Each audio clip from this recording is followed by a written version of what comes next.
everyone, and welcome back to another video, and welcome to one of maybe many rankings that I will do. So yeah, today we'll be talking about, is it worth to get 100% in the new Super Mario RPG for the Nintendo Switch. So yeah, I recently completed this game and I got 100% on this game. Now what does it mean to get 100% in this game according to me?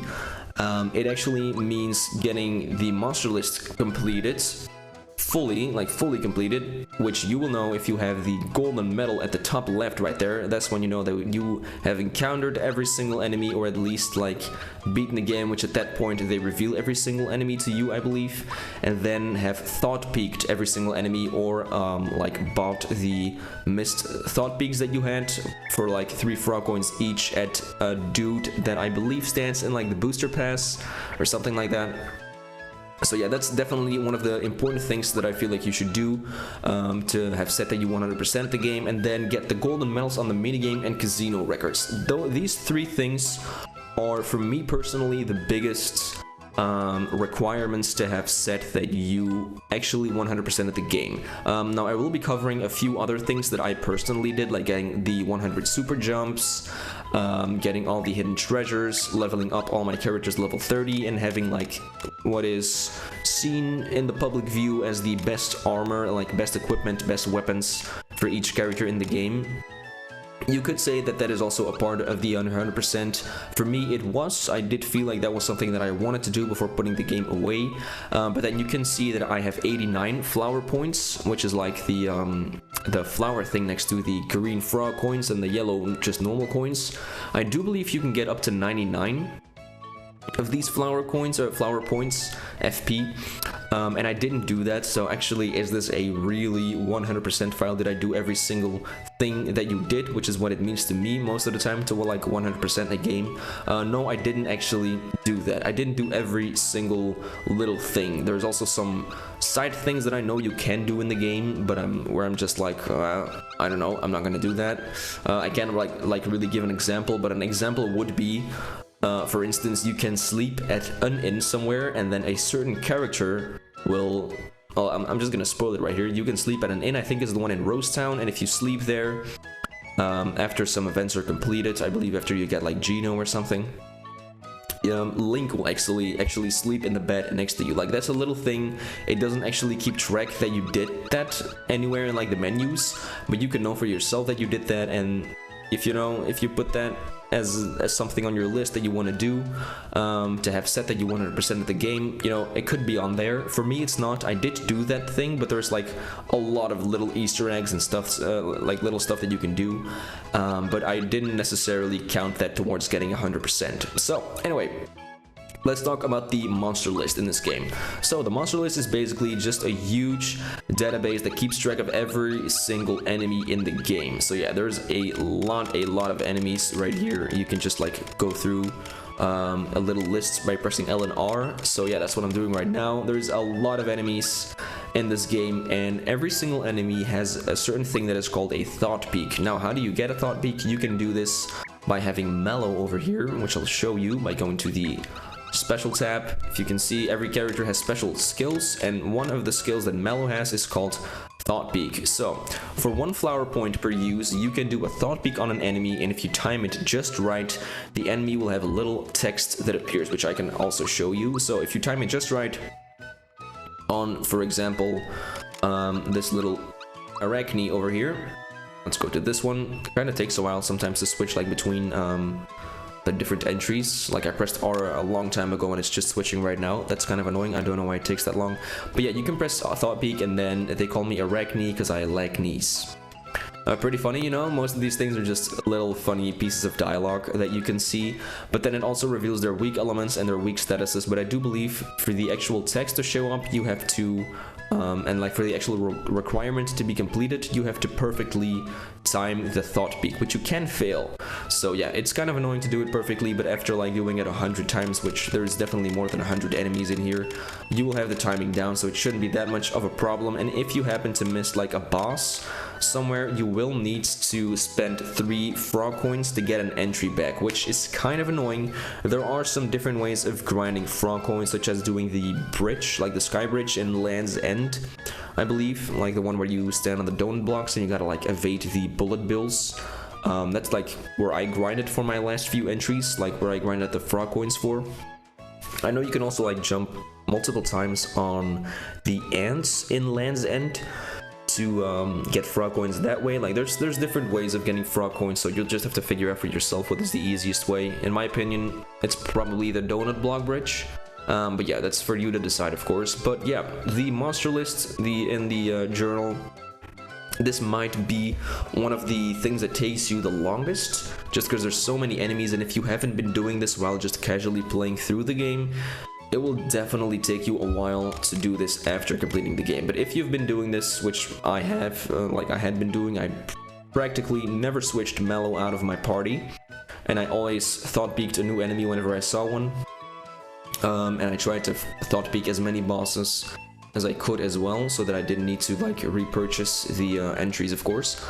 Yeah, it didn't take me a whole lot of time to do this after I completed the game, so this is definitely something that like you gotta do stuff for it, but if you do it whilst playing through the game casually and just, you know, going for the ending, you will have a lot of entries already filled in, and that will save you a lot of time grinding these and getting all of these completed towards the end of the game, towards getting like actual 100% completion. So in my opinion, that's definitely something like fun to do if you want to go for 100%, and it's not that hard to do.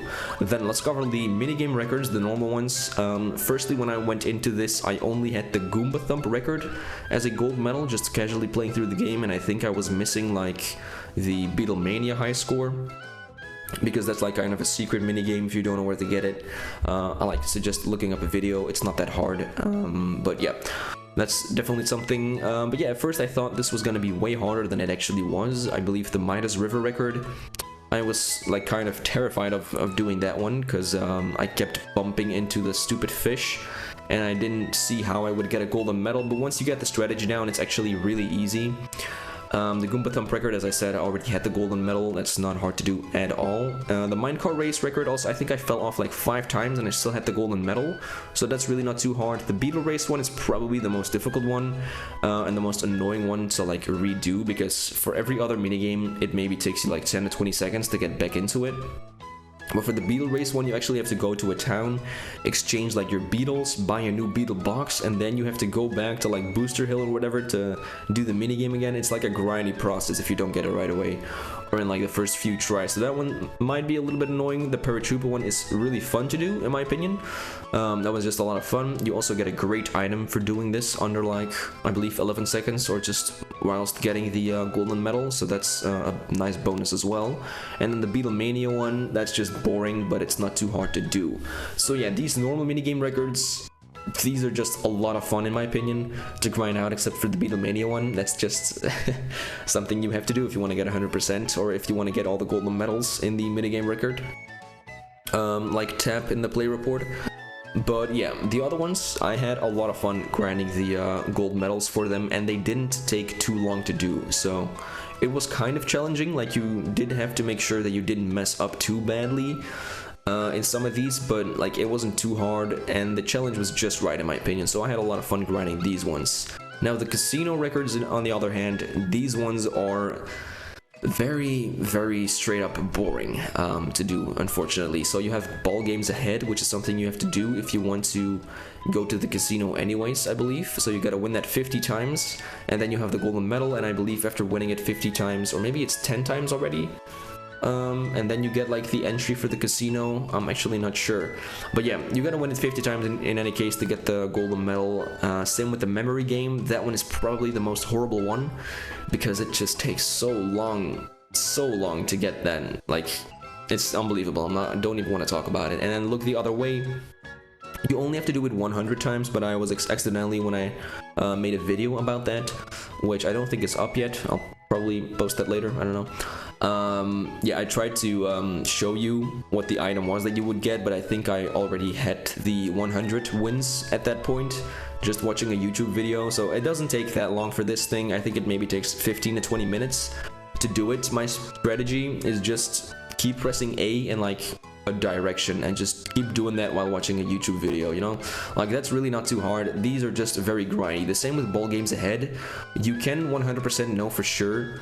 It's not even that hard to see in what hand the ball is, so it's kind of skill based. You can know where it is, so it's not that hard to get the 50 wins. You just gotta get the 50 wins, you know. And then the memory game, you actually have to pay attention to this one, or you gotta take like screenshots with the Switch built-in screenshot like tool, or with your phone or something. You can do that as well. But yeah, if you just want to go through as quickly as possible, actually paying attention and memorizing the things is going to be easiest. It's not too hard to memorize. I think you only have to memorize like the 5 main characters of the game. So it's like Mario, Mello, Geno, Bowser, and that's it, right? Mario, Mello, Peach. Did I say Peach? Yeah, it's just those 5 that you gotta memorize, and it's just you gotta do it 50 times. I think I spent like an hour or maybe more doing that one, so that was just really boring. So the casino records, these are not fun. These are just something that I personally felt like I had to do to get 100% on this game. So if you just want to play casually and get as much as you want, but don't necessarily want to get 100%, I don't recommend doing the casino records. But if you are a completionist just like me, yeah, this is something you have to do, and it takes you some time, but it's not too hard to do in any means, which is very different from the consecutive super jumps, which you might say is something you need to get 100%. You might say it's unnecessary, but I definitely deemed it necessary, in my opinion, to get the best armor as well. Because if you didn't know, after getting 100 super jumps, you can go to like a certain person in Monstro Town who will then give you an attack scar for, I think, getting like 30 consecutive super jumps, and a super suit for getting 100 consecutive super jumps, which is the max amount of super jumps you can do after each other. So yeah, this is a requirement for getting the best armor in the game. So I definitely saw this as something that I had to do. Yeah, getting 100 super jumps, this is not easy, guys. This took me, I think, 2 days to do, which was like with a lot of breaks in between. Like, you know, every time I got to, I don't know, like 80, I stopped for half an hour, I watched some YouTube videos, I played some other games, I don't know, and then I went back into it until I had another crazy good attempt, which is like, I think I got 87 once, and then I failed, and that's just devastating, because yeah, if you've tried this before, you know how annoying it can get, and they made this easier in the new games. Like, I think you had 3 frames, like a 3-frame window to press the A button in the previous games, and I think you have a 5-frame window in this game, so they did make it a little easier, but it's still very, very hard to do. But this is probably the thing that felt most rewarding to me. Like, it's like kind of grinding for a shiny Pokemon, you know? Like, soft resetting for a shiny until you finally get it. That's what this one felt like to me. It felt like I finally got my shiny Giratina that I was going for, you know? So yeah, this was definitely something very, very rewarding. And then all the hidden treasures, I just got that, you know, it's not that hard. If you have a signal ring on, and I basically just looked up a guide whilst I was playing through the game, and every time I had a signal ring, I had it on Mello, because I always had Mello in my team, so it's kind of easy to put the signal ring on Mello. And then whenever I saw the little thing pop, you know, that said there's a treasure nearby, I just looked at the guide at the area where I was, and then I looked up where the treasure was. So I didn't have to like jump around aimlessly for 20 minutes in a certain area. So yeah, this one not too hard to do, and I definitely recommend doing, because it's something just like the super jumps, you know, there's 100 that you can get, you can't get any more, so that's why I do that. You also have consecutive action command successes, but there's not really a target for you to hit, which is why I don't really care too much about getting like 9,999, which is actually the max amount of consecutive action command successes, like action commands that you can do after each other. I don't really bother going for that, because there's no real target that the game sets for you to get, you know, which is what they do for the hidden treasures and the consecutive super jumps. Alright, enough about that though. Let's cover the last thing in the game, which is just leveling up your characters to level 30. Actually, there's one more thing that I want to talk about after that, but yeah, this is something else that some people might say this is something you gotta do if you want to consider your file 100%, just leveling the characters up to level 30. This is definitely not too high, in my opinion. I think I grinded for maybe half an hour, not even, after finishing the game, to just level my characters up to level 30. I made use of the EXP booster like accessory, which is something you can buy. Also, yeah, that's something else I want to talk about. You can exchange frog coins for certain items in the game. I exchanged every like I got all of those items as well, which is something that I personally wanted to do before putting this game down. Is it required for you to get 100%? For me, it was. For other people, it might not be. As I said, there's some things that some people do want to do and consider necessary to get 100%, and there's other people don't consider that important. So yeah, I did get all of those items, and the XP booster is definitely helpful in grinding your characters to level 30. So that's something you can do. And then just one last thing that I want to talk about. If you don't want to get 100% and you just want to do as much as possible, or you just want to do one final thing before ending off the game, I definitely recommend taking on the post-game bosses, which like includes some redesigns, no, not redesigns, just redos of bosses, rebattles, like the leveled up Punchinello. We got the Scratchy Throat Balloon, which is just some upgrades for those characters with like some different fights. We got Booster Rebattle, like the tort, you know, the cake thing, rebattle. We have Jinx, we have Johnny, and then of course we have the Kulex refight, who's actually 3D. This was so cool, and this is definitely something that I think you should do before putting this game away. Doing the Kulex 3D fight, at least trying to beat him. It wasn't that hard for me. I did it first try. I did make use of the red essence, which basically gives you 3 turns of invincibility. I did make use of that item a few times. I think I would have lost otherwise, but yeah, it's definitely doable. So yeah, at least try the fight because it's really cool. The introduction to the fight is really cool in my opinion, so definitely try that before putting the game down, even if you don't want to 100% it. Just try this battle. It's really cool and I definitely recommend it. So now that I have covered everything, is it worth to 100% Mario RPG? In my opinion, it 100% is definitely worth getting 100%. Yeah, I love playing through this game. It wasn't too grindy, which normally the Mario RPGs like Superstar Saga, for example, they are more grindy than this one, I felt like, or the challenges were more difficult. But that might just have been me. I don't know, like Dream Team Bros, for example, had some really difficult challenges, like doing the bros moves like a ridiculous amount of times, and like getting the gold medals for that one felt way harder than it felt to do like the most difficult challenge in this game even. So yeah, that might just be me, but in my opinion it definitely didn't take long to 100% this game, and it is worth doing. Like I had a good feeling whenever I finally got it, and whenever I finally beat Kulex, which I put off after I did every single thing, that's when I fought the Kulex 3D final boss battle. So yeah, it felt very, very rewarding, and in my opinion it is definitely worth getting 100% in this game. Now, it is up to you, of course, whether or not you want to do this, and it's up to you to decide what is 100% for you, because as I said, with this game it's like something different for everyone.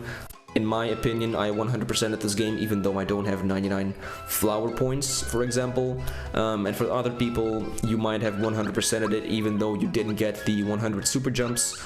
You might say that's not necessary because I got these golden medals and I have my monster list completed, so I don't really care about the super jumps or the hidden treasures. That's totally up to you, of course, to decide.